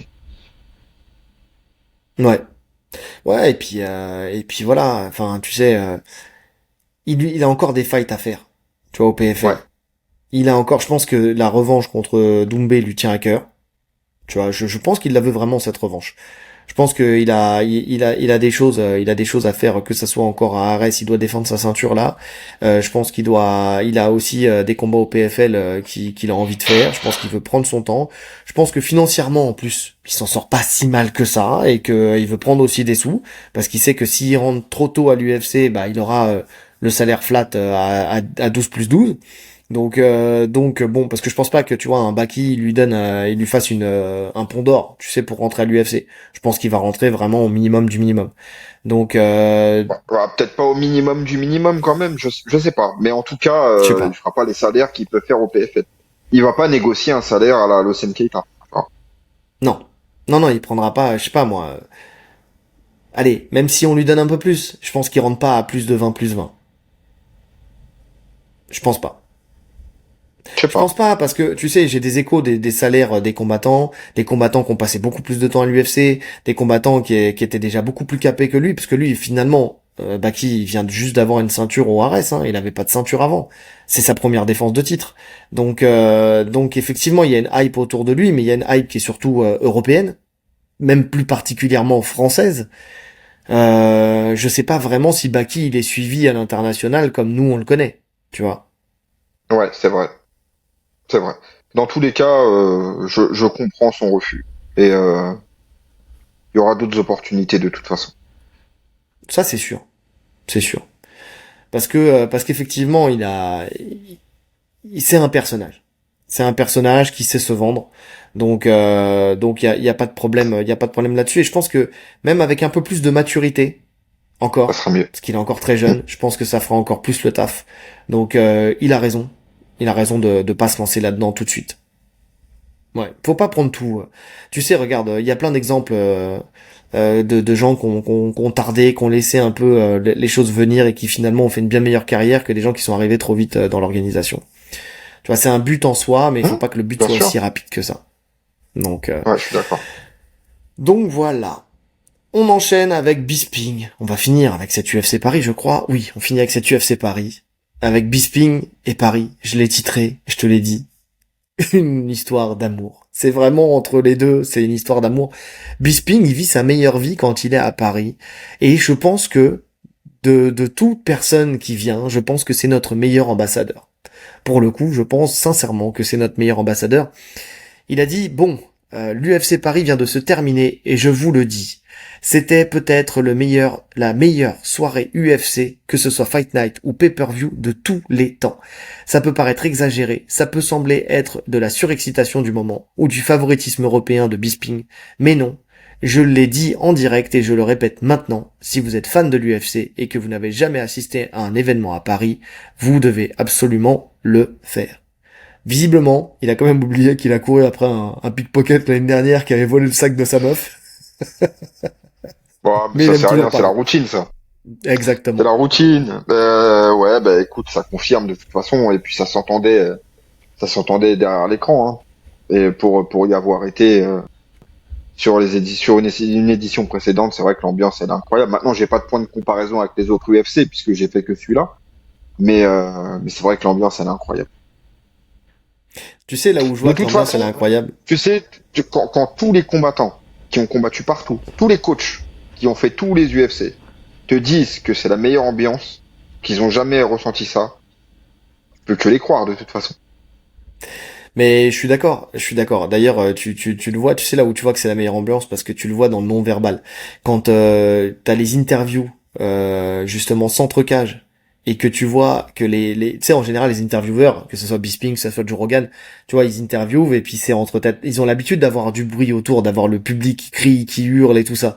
Mais quand tu vois que eux-mêmes s'arrêtent, tournent la tête, lèvent C'est les trop, yeux et regardent c'est le trop. public, c'est que t'as compris que qu'il se passe quelque chose. D'ailleurs, même C'est Baba Thomas sur Spinal, RMC qui disait que ouais. pour les commentaires américains, justement, ils ont dû baisser le son du public parce que sinon t'entends pas les commentateurs. Et les commentateurs s'étaient plaints justement de la difficulté à commenter parce que entre eux ils ne s'entendaient pas sur les précédentes éditions. Alors, je veux bien le croire parce que tu sais, j'ai commenté avec Baba justement au Striker, tu sais, un combattant de Swil Kaoshen, tu vois. Et c'est vrai que quand il y a du bruit, parce que nous on était à côté des baffes, de la musique et tout ça. Tu sais, j'étais là en train d'appuyer sur le casque parce que j'entendais pas Baba parler du tout, tu vois. Donc effectivement, je comprends ce qu'ils ont ressenti. Quand t'entends pas ce qui se dit à côté, t'as du mal à te concentrer, donc t'es pas concentré sur le fight, t'es concentré à moitié sur ce que ton partenaire dit, t'as le fight et tout ça, c'est pas évident, c'est un exercice. Mais c'est vrai. Et même Thomas Spinal, en fait, il appréhendait qu'on lui pose une question ou qu'on mette la caméra sur lui parce que en fait, ça faisait trop de bruit, ça huait trop. En fait, je sais pas s'il l'a bien vécu ou mal vécu, mais il l'a vécu. En tout cas, le public français. Ça, c'est, Non, non, c'est quelque chose. Franchement, c'est que t'as même Cormier qui a tweeté juste après l'événement en disant que il était hors de question qu'il soit pas là sur l'année prochaine. Tu vois, il veut en être. Il veut commenter, il veut être sur place. mais c'est bien, hein, mais de toute façon, ça, Je pense que c'est alors, une expérience, hein, même pour les coachs, même pour les combattants, parce que maintenant, le fait de savoir qu'il y a cette ambiance, il y a plein de combattants qui voudront combattre à Paris pour connaître ça. Parce que c'est une mhm. expérience folle, en fait, de combattre devant un public comme ça. Il y a même les catcheurs, c'est pour faire une globalité du public français. Il y a eu un truc de catch, là, je sais plus dans quelle salle c'était, mais tous les plus grandes stars du catch ont dit que le public français, ils avaient jamais vu ça. Tu vois, il y a l'entrée de John Cena qui rentre et il y a le public devant lui. Il dit qu'il a jamais ressenti ça alors qu'il a fait le tour du monde. Il a combattu dans toutes les salles. Donc Ouais, vraiment, ouais. il y a une ambiance, il y a une foule particulière en France. Ouais, donc allez-y, continuez à insulter, ça passe. Non, je rigole. C'est juste histoire de mettre encore ce petit. Non, mais tu blagues. Mais tu sais, je parlais avec Seb Kanou, grand préparateur physique dans les sports de combat, d'ailleurs, qui s'occupe, par exemple, de Samba Sima, tu vois, par exemple, ou de Modibo Diakité. Oui, c'est ça, Modibo. Hum. Ouais, c'est ça. Enfin, son nom de famille, Diakité. Ouais, c'est ça, je crois. Ouais, c'est ça, je me trompe pas. Pardon. Ouais. Tu sais, des fois, les noms se mélangent dans ma tête, vous le savez. Voilà. Et il était justement à l'UFC Paris, on en a parlé hier, parce qu'on hier on était mercredi, donc je l'ai vu. Et c'est ce qu'il me disait. Il me disait, en fait, t'es là, t'entends le truc, t'entends les nique lui sa mère, des trucs comme ça. Et en fait, il dit, mais tu cautionnes pas, mais j'étais là comme un ouf, nique lui sa mère, et tout comme ça. En fait, il a été pris dans le truc. Et en fait, qu'est-ce que tu veux? On peut pas se battre. On peut pas se battre, allons-y. Mais bon, en tout cas voilà, c'est vrai que le public c'est quand même quelque chose de ouf et c'est vrai que Bercy, je crois qu'aussi Bercy est le lieu qui permet aussi Ça, c'est vrai. ce truc Ça là, s'y tu prête vois. bien, ouais. C'est ça. Donc c'est pour ça. Mais en tout cas voilà, Bisping tout le temps la banane. Enfin je te jure, moi je l'ai pour l'avoir vu bah, quand j'étais à l'hôtel et tout ça quand j'ai coaché, c'est quelqu'un en plus, tu vois. Lui, pour le coup, il est pas dans le calcul. Vraiment, quand il kiffe, tu sens qu'il kiffe. Tu vois, quand on a fait parce que faut le savoir avant l'UFC, tu viens dans un bureau, t'avais le staff de l'UFC, tu vois, qui vient et qui te pose des questions, qui te commence à poser des questions aux combattants, sur les coachs, sur les trucs, et puis en même temps, je le voyais sur son écran et il regardait des combats de Nora, donc à l'époque, tu sais, qui avait eu à l'UE Warrior et tout, donc il regarde, il pose des questions sur son style, tu vois, pour en fait nourrir ce qu'il va pouvoir dire derrière. Donc et tu sens déjà cette simplicité qu'il a et il prenait déjà du plaisir à être là. Alors après comme je te dis, je sais pas comment il est sur les autres événements, mais en tout cas là tu sentais qu'il prenait du plaisir. Le mec est super abordable, tu le croises dans les couloirs, bonjour, le sourire, le truc. Et là tu sens qu'en fait plus il avance dans les UFC Paris et plus je pense aussi qu'il s'habitue au lieu. C'est toujours le même hôtel, c'est toujours le même lieu. Tu vois, c'est toujours, Mhm. je sais pas, je pense qu'il doit kiffer faire sa petite parenthèse parisienne. Et Bruce Buffer aussi, tu sais, Bruce Buffer qui est pas sur tous les événements. C'est Là, il vrai, est hein, là. sur les Fight Night, il est pas sur tous les Fight Night, Bruce Buffer. C'est ça. Bonsoir, mesdames et messieurs. Avec son plus beau smoking. Non, franchement, tu sens que c'est des mecs ils kiffent être sur l'UFC Paris. Non mais c'est cool Et parce c'est que ça bien. devient un rendez-vous incontournable. Tu vois, il y avait C'est le ça. doute de cette année là, c'est est-ce que ça ils allaient en faire un ou pas. On avait du doute jusqu'à tard, hein. Et finalement, tu te rends compte que ça devient vraiment incontournable. Ils ont encore battu leur record de vente. Euh, Record de y a vente, pratiquement. record de finalisation KO TKO et égalité avec le record de finition Ah de oui. finalisation dans un combat dans un Non, UFC. mais il y a plus de doute. Il y a plus de doute sur le fait que ça va devenir un événement récurrent et que je pense qu'on aura même de plus en plus de gros combats. Oui, par contre, ce que j'espère, si on a un champion français ou deux, on sait pas de quoi demain est fait, euh, qu'il fasse un numéroté, mais j'espère, et c'est ce que je disais justement avec Seb Kalou là quand on en parlait, parce que on était tous d'accord sur le fait de dire ouais laissez-nous tranquille, on veut pas de numéroté parce qu'on veut pas faire du UFC de nuit. Tu sais parce que là où on était d'accord avec Seb Kalou, c'est que ok le public c'est le meilleur, mais on n'est pas des pigeons. On n'est pas des jonquilles, je te le dis. Et payer des milliers de dollars pour faire une nuit, je pense qu'il y a beaucoup de Français qui vont pas se déplacer, qui vont regarder ça à la télé ou Hum, qui vont, tu vois, je pense que là ils vont prendre une grosse claque s'ils essayent de nous la faire à l'envers. Parce que les Anglais, c'est un peuple de rebelles, mais de rebelles en carton. Ils acceptent tout. Je suis pas sûr que les Français acceptent tout comme ça. Après, peut-être que je me trompe, mais déjà, tu vois, j'ai un deuxième son de cloche où, tu vois, Seb Kalou, par exemple, il y a été, il y retournera pas si c'est un numéroté en pleine nuit. Donc, attention à ça. Ce que j'espère, et c'est ce que je lui disais, c'est que le fait que il y ait plus de pay-per-view, donc on soit plus dans l'obligation, tu sais, d'avoir des Américains derrière leur télé à une heure qui leur convienne pour pouvoir payer le pay-per-view. J'espère que ça permettra de reprendre en fait des horaires normaux, tu vois, enfin en tout cas des horaires du fuseau horaire sur lequel ils sont, sans se prendre la tête que ce soit un fight night ou un numéroté. Ça serait cool. ouais, ouais, c'est vrai. À voir. Mais écoute, À voir. moi, juste pour clôturer sur ça, si ça reste sur un Fight Night, ça me dérange pas, d'autant plus qu'on voit. Moi, je trouve qu'il y a de plus en plus de Fight Night qui ont la gueule de numérotés finalement. Oui. Parce que finalement, quand tu regardes les numérotés, il y en a certains qui se reposent sur un ou deux combats, le main, le co-main, et tout le reste, c'est une petite carte. Alors que Fight Night, t'as plein de mecs qui montent, qui ont la dalle, et c'est de plus en plus intéressant finalement. Je suis d'accord. C'est vrai. Et puis souvent, en plus, tu vois, quand c'est des fight nights comme ça qui sont faits local, tu vois, Hmm. ça donne une motivation supplémentaire d'aller faire une masterclass aussi. Et on l'a vécu encore là, ça, sur Paris. Ouais. Donc ouais, c'est vrai. Bref, on enchaîne. On retourne à New York, Madison Square Garden. Il y a bientôt Jack Della Maddalena et Islam Makhachev qui vont s'affronter le 16 novembre. Et Kamaru Usman a fait une petite sortie sur le podcast, son podcast avec Henri Cerudo là, Pound for Pound, pour dire que c'est ce qu'il veut en fait le vainqueur de ce combat. Et sa justification, elle est pas si mal que ça. Alors bon, chacun trouve l'argument qu'on veut pour vendre un combat, mais j'ai bien aimé comment il a réussi à trouver deux angles différents pour justement avoir une légitimité envers l'un et envers l'autre. Donc, pour Jack Della Maddalena, il dit si JDM, défend son titre contre Islam, qui serait le mieux placé pour dire « Ok, solidifions-le comme la nouvelle génération de champions en l'opposant à l'un des plus grands noms, l'ancien champion et le numéro 1, toutes catégories confondues, c'est-à-dire moi. » Donc ça, c'était pour JDM. Pour Islam, il dit bien sûr, si Islam gagne, ancien champion, ancien numéro 1 pound for pound, Ousmane, donc Kamaru Ousmane, contre numéro 1 pound for pound, Islam Makhachev, même si c'est plus vrai, puisqu'aujourd'hui c'est tout pour rien. Je ne suis pas vraiment inquiet. J'ai déjà prouvé ma valeur en montrant à tout le monde que je suis toujours au niveau.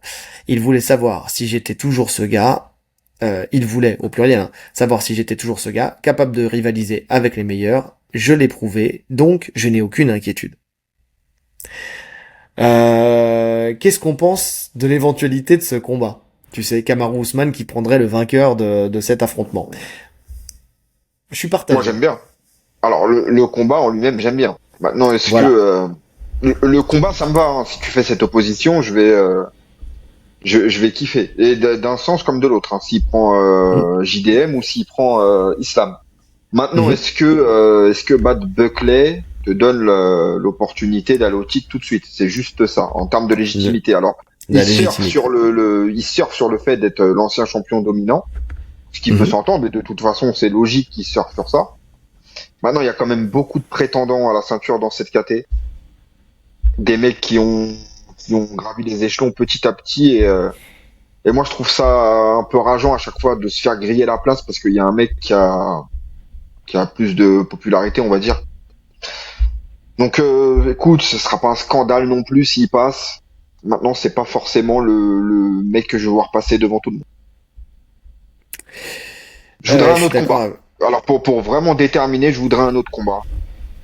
Que ça soit contre Shafkat ou que ce soit contre Brady. Et après, le vainqueur prend le combat pour la ceinture. Brady, il est pas bouclé encore. Euh, non, non. Ouais, parce que c'est ça que j'étais en train de vérifier là vite fait, mais le problème c'est que Sherdog, le site, il est out en ce moment. Et ça me pose problème parce que c'est là où je regarde à chaque fois les combats qui sont bookés ou pas. Brady, il avait demandé Belal, il me semble. Non, il devait, il y avait eu le truc avec Shafkat, je crois, mais ça s'est pas fait. Moi, j'ai vu qu'il avait demandé Euh, Belal, justement parce qu'il il disait qu'il avait besoin de cette revanche, enfin qu'il était chaud pour faire cette revanche, qu'il avait bien progressé depuis et qu'il était ouvert à ça. Et d'accord. ça a Bon, du sens, ça hein. fait sens. Ça fait sens, c'est le Ça a deuxième du contre le sens, ouais. premier. Ouais, ouais. Donc, Et puis si tu me mets un Kamaru contre Shafkat derrière, ça me va aussi. exactement. Mais après, tu sais, tu dis, alors c'est vrai, je suis d'accord avec tout ce que tu viens de dire et c'est ce que je pense aussi, c'est-à-dire dans le sens où Kamaru a une légitimité qui n'a de valeur que le fait que ça soit un ancien champion dominant de la catégorie. Ok, qui a perdu contre Leon Edwards, ok, ça arrive, on peut se prendre les pieds dans le tapis. Finalement, quand tu regardes bien dans la KT, si je me trompe pas, c'est le seul contre qui il perd. Leon Edwards. C'est de mémoire. Je crois qu'il a pas... Attends, je vais revoir, mais il a gagné contre Buckley. Je parle dans la KT, hein. Je parle dans la... Ouais, Mhm. c'est ça. Oui, parce qu'après, il a affronté Shimaev. Et Shimaev, c'était dans la KT du dessus. Donc, dans la KT, finalement, il n'a qu'une seule défaite, et c'est Leon Edwards. Donc, pour moi, ça reste, voilà, une faute dans le parcours, mais ça le renvoie pas non plus dans les méandres de la catégorie où tu dois refaire tes preuves pendant X années. Donc, potentiellement, s'ils font le combat, ça me choque pas. Ça me choque pas. Maintenant, c'est vrai que Shavkat, Rakhmonov, Sean Brady, ces deux profils. Alors Shavkat Rakhmonov, on sait pas où il en est là pour l'instant. Il est pas booké, on sait pas trop, on sait pas de quoi demain est fait, on n'entend plus parler de lui véritablement. Donc lui, pour l'instant, je le mets de côté. Sean Brady, on voit qu'il essaye de fighter, tu vois. Sean Brady, il essaye de se mettre en place, il essaye de Belal Mohamed, il voulait Shavkat Rakhmonov, tu sens. Yann Gary aussi. Il y avait Yann Gary aussi, il y avait le combat contre Yann Gary. Ils parlaient de s'affronter tous les deux. C'est ça, de Qui est mémoire. qui? Brady et Ian Gary? Ouais, sauf que ça s'est pas fait. En fait, c'était Yann Gary d'abord. Yann Gary, je crois, de mémoire. Il faudrait que je retourne sur mon Instagram. Attends. Sur l'Instagram de Tatami Connexion, parce que j'avais mis les... Ian Gary, il est plus loin au classement. Certes, mais il y avait des pourparlers entre les deux. Il y avait des pourparlers entre les deux. Et, attends, que je te dise pas de bêtises. Mais franchement, quitte à recombattre, je préfère voir, si Brady doit recombattre avant la ceinture, je préfère le voir affronter Kamaru que Yann Gary. C'est ça. L'UFC m'a contacté, ils m'ont dit que Yann Gary et moi serions en main event à Vancouver, Ah c'est oui, ça. oui, je me J'ai dit rappelle. oui immédiatement, Yann traînait des pieds, et donc ça s'est pas fait. Et à la place, ils ont mis RDR Fluffy, exactement. Et après, derrière, j'ai vu qu'ils voulaient Shafkat, sauf que Shafkat, en fait, comme quoi il y avait des pourparlers, Shafkat, il a dit non, il n'y a pas de pourparlers, il y a rien du tout, tu vois. Donc après, je pense que derrière, il a dû demander Belal Mohamed. Il a raison. Écoute, pourquoi pas. De toute façon, c'est le seul qui est classé au-dessus, et là, ça fait sens s'il veut continuer, et s'il veut être le prétendant numéro un, si il lui roule dessus, ça fait sens entre guillemets. Surtout qu'il a raison de s'exciter parce que derrière, ça pousse. Donc Kamaru Usman, effectivement, petit manque de légitimité, mais qui peut quand même s'effacer parce que on l'a dit, il a eu perdu que contre Leon Ouais, Edwards et puis et c'est vrai derrière que le il est classé retour, 5. Il est classé 5 hein, Kamaru Usman. Donc quand t'es dans le alors top il est 5, classé 5. tu peux monter tout de suite, tu vois. T'as le retour contre Buckley qui a été quand même assez impressionnant, hein, parce que beaucoup le voyaient enterré, et finalement il nous a montré qu'il sort une perf, une grosse perf, parce que Buckley il était sur une sacrée lancée, hein. Ouais. Donc Mais bon. il nous montre qu'il est en pleine forme, qu'il est encore là. Je te dis, c'est pas choquant s'il prend le combat pour le titre. C'est Ouais. pas choquant. Mais j'aurais préféré le voir contre un autre combattant. Je suis d'accord. Et donc Sean Brady, pour le coup, donc Belal Mohamed, et parce que derrière, c'est ce que je disais, en fait, tu vois, Carlos Prates aussi, qui est revenu sur une victoire, qui va affronter Leon Edwards, qui est classé 4. Donc s'il bat Leon Edwards, potentiellement, tu vois, lui aussi, il pousse derrière. Team Nerd, bon, il s'est pris les pieds dans le tapis contre Ian Gary, Yann Gary. mais bon, une victoire et c'est reparti. Enfin, une deuxième victoire contre un mec de haut rang comme Leon Edwards, qui est l'ancien champion. Derrière, tu peux le projeter assez facilement, tu vois. Ouais, c'est vrai. Donc, tu vois, il y a plein de choses qui peuvent se passer là-dedans. Moi, effectivement, le combat qui ferait sens, à mon avis, si tu veux vraiment faire quelque chose de carré, tu mets Kamaru Usman contre Sean Brady, ce que tu disais tout à l'heure.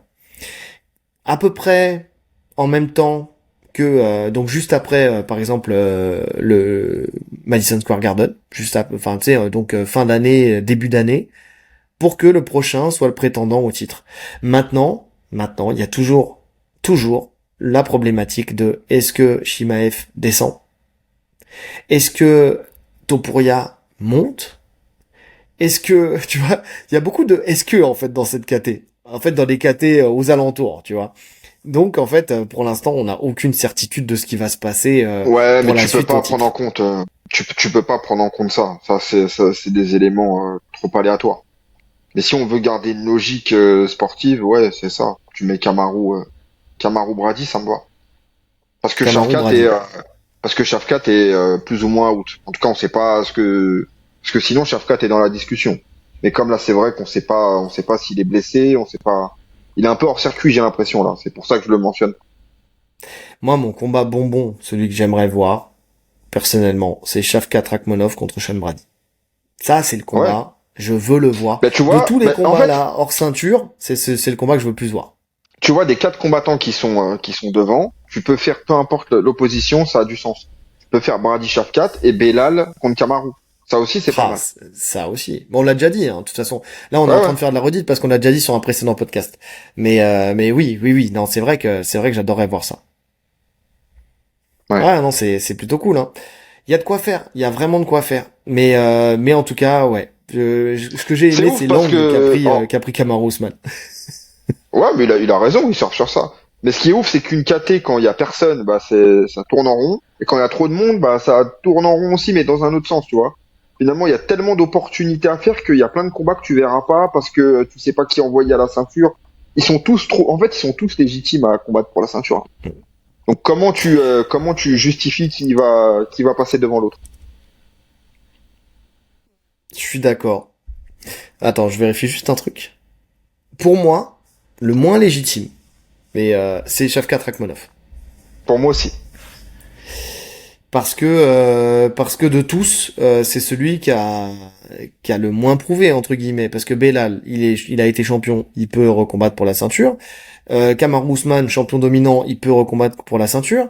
Sean Brady, il vient de rouler sur Leon Edwards, ancien champion, il peut combattre pour la ceinture. Par contre, Shavkat Rakhmonov, il a combattu contre Ian Gary. Ian Gary, pour l'instant, il est classé 6. Alors, certes, c'est un sacré combattant, mais c'était un combat qui était assez serré entre les deux en plus. Donc pour moi le moins légitime pour le coup c'est lui et il faudrait absolument qu'il fasse un combat avant. Même s'il était destiné à combattre contre Belal Mohamed et puis il y a eu l'infection du pied de Belal, mais pour moi ouais c'est le moins le moins alors déjà le moins convaincant techniquement. Personnellement, encore une fois, pour l'instant, hein, j'attends encore de voir. Je suis pas encore dans le train Shavkat Rakhmonov. Je pense que c'est pareil pour toi. Et pour le coup, c'est celui qui a le moins d'accomplissement dans cette catégorie. Ouais, mais ce qu'il sauve, c'est que c'est celui qui a le plus de hype. Qui a le plus de hype. Ouais. Ouais, c'est vrai. C'est vrai. Bon, enfin, plus de hype. Plus de hype. Moins qu'un Kamaru Usman quand même. Hein. Et même Sean Ah, je sais Brady, pas. hein. Hein. Sean Brady, il a pris, non, Kamaru Usman, ça reste Kamaru, ça reste, tu sais, la légende de la KT. Mais, même Sean Brady, après sa victoire, éclatante contre Leon Edwards, il a pris quand même il a vraiment glow up, hein, pour le coup. Ah, je pense que le public en général, il préfère pousser Shavkat au titre que Brady. Mais pourquoi? Parce qu'il s'appelle Rachmanov. Hein. Dès qu'il y a un F ou un off, c'est con, mais en ce moment, c'est ça. Ouais, Hein. ouais, oui, Ça, ouais, c'est juste pour ça. oui, ça joue. Comme je t'ai dit, hein, c'est le mec s'appelle Henry Flanagan. Tu lui fais les mêmes combats, je te jure, les mecs ils vont pas le pousser autant. Hein. C'est juste que là, en ce moment, ça, dès que ça off ou ça F, ça y va quoi. C'est tout. C'est vrai que ça joue. C'est vrai. Donc voilà, le marketing russophone. Ça c'est un coup de Poutine, ça encore. C'est les bots de Poutine. Bref. Bah dites-nous vous si vous êtes ok pour voir Kamaru Usman contre le vainqueur, enfin contre le futur champion ou pas, ou si vous voyez d'autres chemins, d'autres personnes qui devraient monter avant, parce que c'est intéressant, c'est intéressant. On enchaîne avec Mike Tyson versus Floyd Mayweather. Là, on arrive dans la partie sombre du podcast, là. Je vous le dis. Là, c'est la partie boxe, c'est la partie sombre. On a un match d'exhibition qui est prévu au printemps 2026. Donc, j'ai repris un peu toutes les déclarations de chacun. Déjà, Mike Tyson. Ce combat est quelque chose ce combat est quelque chose que ni le monde, ni moi-même n'aurions pu imaginer. Alors ça, je peux lui donner raison. Cependant, la boxe est entrée dans une nouvelle ère d'imprévisibilité. J'aurais plus dit de freak show, moi personnellement. Et ce combat, est on ne peut plus imprévisible. Je ne peux toujours pas croire que Floyd veut vraiment faire ça. Ce sera au détriment de sa santé. Mais il veut le faire. Alors, c'est signé et ça va arriver.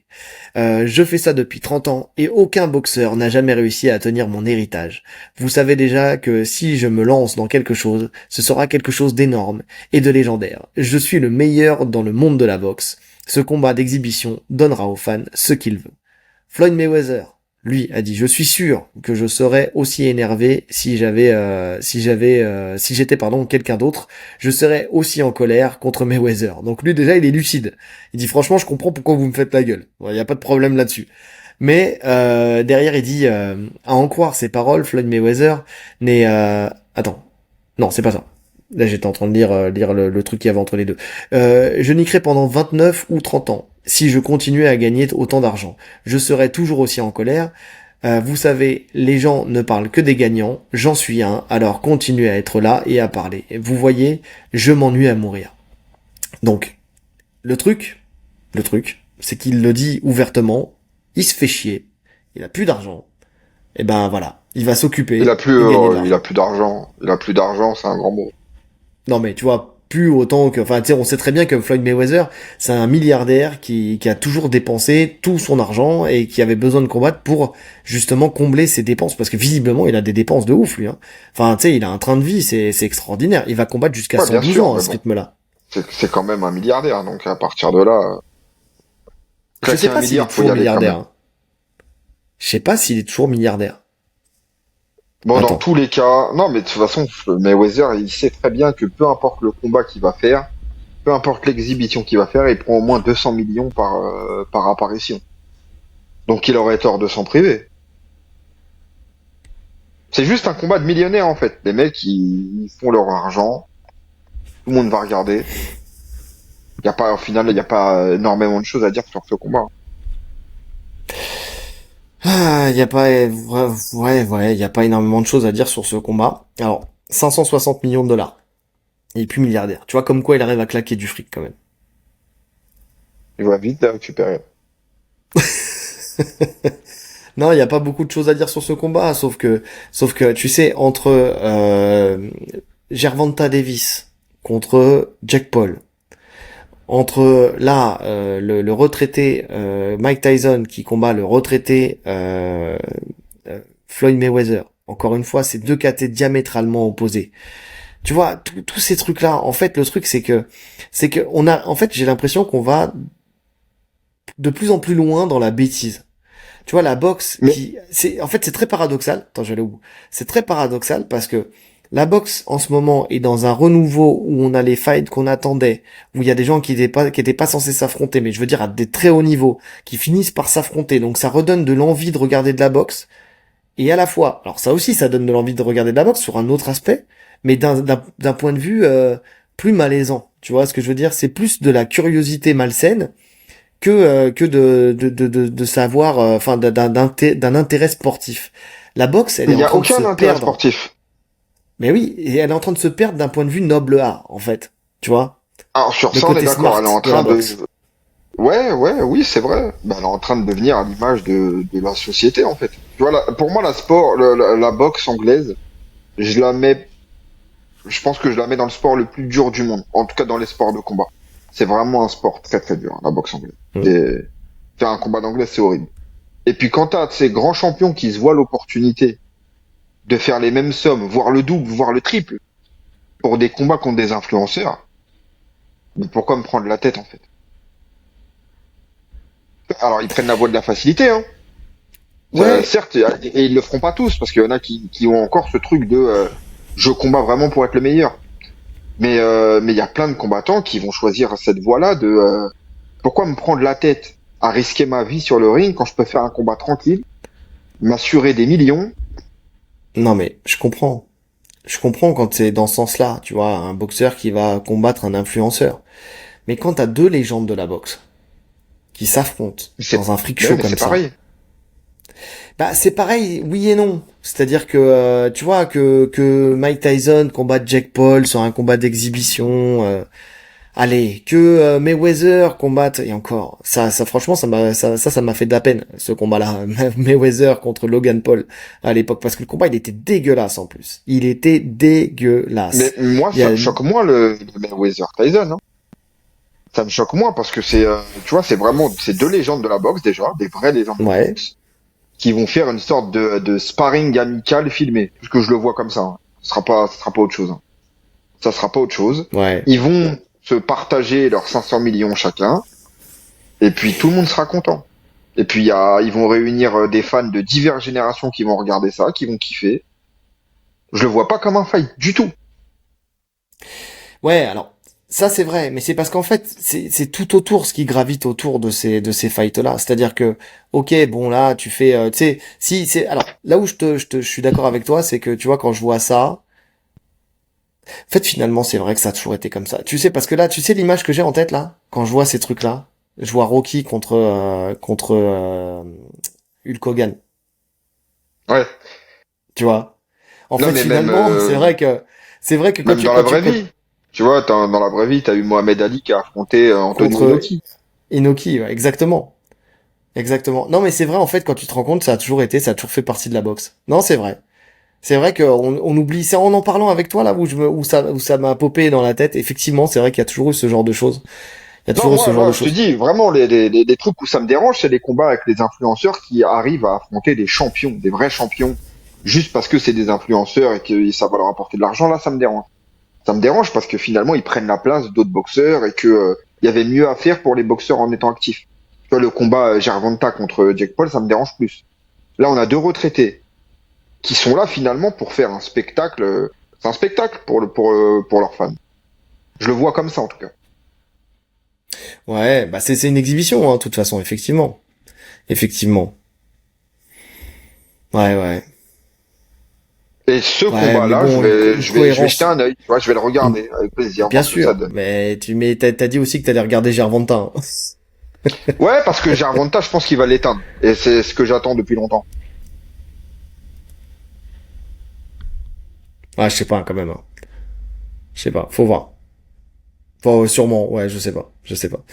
Attends, il y a un truc qui m'intrigue là. Floyd Mayweather, fait 1m73. Taille, parce qu'il y a ça, c'est vrai qu'il est petit, Tyson, il est notre petit, je Mike crois, il fait Tyson. 1m80. 78. Oh, ça Ouais. va. Ah ouais, non, ça va. Non, ça va. C'est le poids après qui diffère. Mais ça va. Non, c'est vrai. Ça passe. À quelques centimètres près, ça va. C'est pas la même chose, justement, en termes d'écart de gabarit Hum. entre Gervonta et, euh, Et puis au vu Jake Paul. de ce qu'on a vu de Tyson et de la vitesse qu'il a probablement conservé, hein, même si il en a perdu, hein. Mais même s'il y allait, je vois Mayweather gérer le truc. Oh oui, non, il va gérer, bien sûr. Bien sûr qu'il va gérer. La question, c'est est-ce que Tyson va mordre son gant? Probablement. Parce que le mec à qui il a fait la chose à qui il a fait le plus de mal la dernière fois, c'est quand même à son gant. Mais bon, après c'est autre chose. Bref, en tout cas, bon, on regardera ça, hein, on verra ça. Donc j'ai dit que ça allait se passer en printemps 2026. On a le temps, hein, on a le temps de voir les choses. Hein. Il va Bah, en s'en tout passer cas, des choses. juste pour parler d'un vrai combat rapidement, dans la nuit de samedi à dimanche, là, il y a Terence Crawford. Non, Ah, mais attends, il y a autre chose d'abord, parce que Mayweather, on n'a pas fini. T'as un conducteur, mon vieux. Mayweather, quand même, aussi, on lui a proposé autre chose. Parce que là, il va affronter contre Mike Tyson, mais on lui a proposé, enfin, on a proposé à Khabib de combattre contre Mayweather. C'est Javier c'est vieux Mendes, ça. le coach, c'est sorti là. C'est sorti Ah, là. non, cette info elle est sortie il y a super longtemps déjà. Ils en Bah là, reparlent sûrement là parce que Mayweather il combat, mais ça fait longtemps qu'il en parle de ce truc-là. bah peut-être. En tout cas, ils disent, Javier Mendes qui dit, on a évoqué un combat à gros budget contre Mayweather. Khabib a refusé. On lui a proposé, mais je ne sais pas si Floyd aurait accepté, ni même s'il était au courant. Khabib a refusé, donc je ne sais pas si l'affaire a été renvoyée Ah, à Floyd c'est Mayweather. super vieux. C'est vraiment vieux. C'est super vieux. Ok, ouais. Bon, j'avais plus en mémoire la chose. Tu sais, Khabib, on lui a tellement proposé de choses qu'il a refusé que au bout d'un moment, j'ai plus suivi. Bon, après, là pour le coup, Il a c'est eu raison de justifié. refuser. Oh, bah là, c'est justifié. Quand tu vois la boxe de Khabib, hein, il n'est pas connu pour ça. Donc effectivement, là, ça n'aurait pas, il y aurait pas eu match. Et puis même esthétiquement, ça aurait pas été propre, ça aurait pas été beau. Donc voilà. Et il y a aussi, tu vois, on parle de freak show. Il y a le retour de Wanderlei Silva qui va combattre aussi contre un boxeur, un ancien champion du monde de boxe, Acelino Popo Freta. Donc un ancien champion du monde de boxe. Ça va se passer le 27 septembre au Spaten Fight Night 2. Il devait affronter de mémoire Victor Belfort. Ça s'est pas fait et donc ils lui ont mis cet ancien champion du monde de boxe. Écoute, moi j'ai peur pour Ouais, ils Wanderlei lui veulent Silva. pas du bien. Ils lui veulent pas du bien à Vanderlei. Ah non, bah ouais. Vanderlei, en plus, la boxe anglaise, ça a toujours été catastrophique, hein. Finalement, ça marchait par sa vélocité et sa fougue, tu vois. Mais techniquement, en boxe anglaise, c'est une catastrophe, Vanderlei. Ça Ouais. mouline dans tous les sens et il n'y a pas eu vraiment d'amélioration tout au long de sa carrière. Donc, je vois pas ce qu'il va faire en boxe anglaise. D'autant plus qu'il nous a montré que sur ses derniers combats, bah, ça tient plus. Il a fait trop de guerre. C'est ça, et puis pour l'avoir vu en vidéo il y a pas longtemps, parce qu'il faisait la promotion du groupe de capoeira Muzenza, donc je l'ai vu en vidéo, c'est le prof de mes fils là qui me l'a montré. Il a pris une claque, là il fait vieux de chez vieux, cheveux blancs et tout ça, là il a pris une vraie claque, ça fait longtemps qu'on l'a pas vu, hein. Tu sais, et quand ils vont le revoir dans le ring là, tu vas te rendre Hum. compte à quel point il a vieilli, tu vois. Ouais, là, et c'est en fait, tu vois, c'est pour ça. En fait, c'est une globalité. Autant, tu vois, bon, Tyson, même si j'ai toujours peur qu'il nous pète une attaque dans le ring, mais Tyson Mayweather, bon, ok, j'entends le côté exhibition et tout ça. Mais le problème, c'est que tu laisses des portes ouvertes à tellement de choses. Et là, quand tu regardes dans la boxe anglaise, il y a tellement de choses cheloues, là, qui se passent en ce moment. Tellement, en fait, là, ça a laissé, là, ils ont ouvert la boîte de Pandore, et ils arrivent plus à la refermer. C'est un vrai problème. C'est un vrai problème. Ouais. Et là, Mm. vas-y. Tu peux le dire. Heureusement qu'on a. Ah oui, dans la nuit de samedi à dimanche, donc sur Netflix, le combat Terence Crawford contre Canelo Alvarez, qui va être un combat incroyable. Exactement. Les deux n'ont jamais été mis knockdown de leur carrière. C'est ouf. Ouais, ça c'est un combat que j'attends beaucoup. Tu vois, ce genre de... Tu vois, là, tu vois, ça c'est ce que je disais tout à l'heure, les combats qu'on pensait ne jamais pouvoir voir, et qu'on peut voir, parce que la boxe aussi évolue dans ce sens, où on protège moins les combattants, bah là ça me plaît. C'est organisé en partenariat avec l'UFC, donc pour le Ouais. coup. D'ailleurs, c'est Donc pour ça ça c'est que qu'ils ont avancé un petit peu l'heure de l'UFC Noche, qui a lieu le même jour. tout à fait. Et qui sera réduit, avec une carte assez réduite, pour le coup. Ah bah je pense qu'ils ont compris sur le dernier UFC Noche parce que Canelo combattait le même jour et justement ils ont dû voir que la concurrence avec Canelo c'est compliqué. Donc ils s'adaptent aussi et puis comme t'as dit ils coproduisent le groupe TKO donc ils ont tout intérêt à ce que les gens voient les deux de toute façon. Mais ça va être franchement alors je suis pas un expert en boxe anglaise hein, je me lance pas dans des analyses mais je vais le regarder je vais prendre beaucoup de plaisir à le regarder c'est sûr. Il monte Oui. de deux côtés il me semble Crawford. C'est un super fight. C'est un super fight et en plus je crois que les autres combats sont aussi plutôt pas mal. Eh Franchement la ben boxe sur t'as un français en plus. T'as Christian Mbili qui combat aussi sur la carte pour une ceinture intérimaire attends il me semble. euh... C'est attends ça j'essaie de voilà voir pour le la coup c'est carte. une vraie grosse carte de boxe anglaise. Ouais, Christian Mbili contre Lester Martinez. Effectivement. Donc ouais, non, Christian c'est Mbili vrai qui qu'il court y après son a combat contre Canelo depuis un moment il est plus que légitime à l'affronter. Je pense que le problème c'est que pour Canelo c'est pas assez vendeur de prendre Mbili. Donc c'est un combattant très dangereux. Mais il y a un moment il faudra bien que ce combat ait lieu. ouais, je suis d'accord. Je suis d'accord. Ouais, donc en tout cas, c'est vrai que c'est une carte à regarder sur Netflix. Et tu l'as dit, il y a l'UFC Doce aussi avec le main event que moi je vais me délecter aussi de voir. C'est notre cher Diego Lopez contre Jean Diego Silva. Lopez contre Jean Silva qui va être très très intéressant. Pareil, hein, j'ai pas eu le temps de l'analyser, donc me demandez pas mon pronostic. Je pense que c'est valable pour toi aussi. Mais Moi, j'ai pas je vais de, juste m'asseoir j'ai et même pas kiffer. envie, en fait. J'ai pas envie de faire des Ouais, pronostics sur ce combat. Je veux le ouais, regarder en tant que, parce que je suis ni pour l'un ni pour l'autre. J'apprécie les deux dans la cage. Donc, je veux juste kiffer ce combat. ouais, je suis d'accord.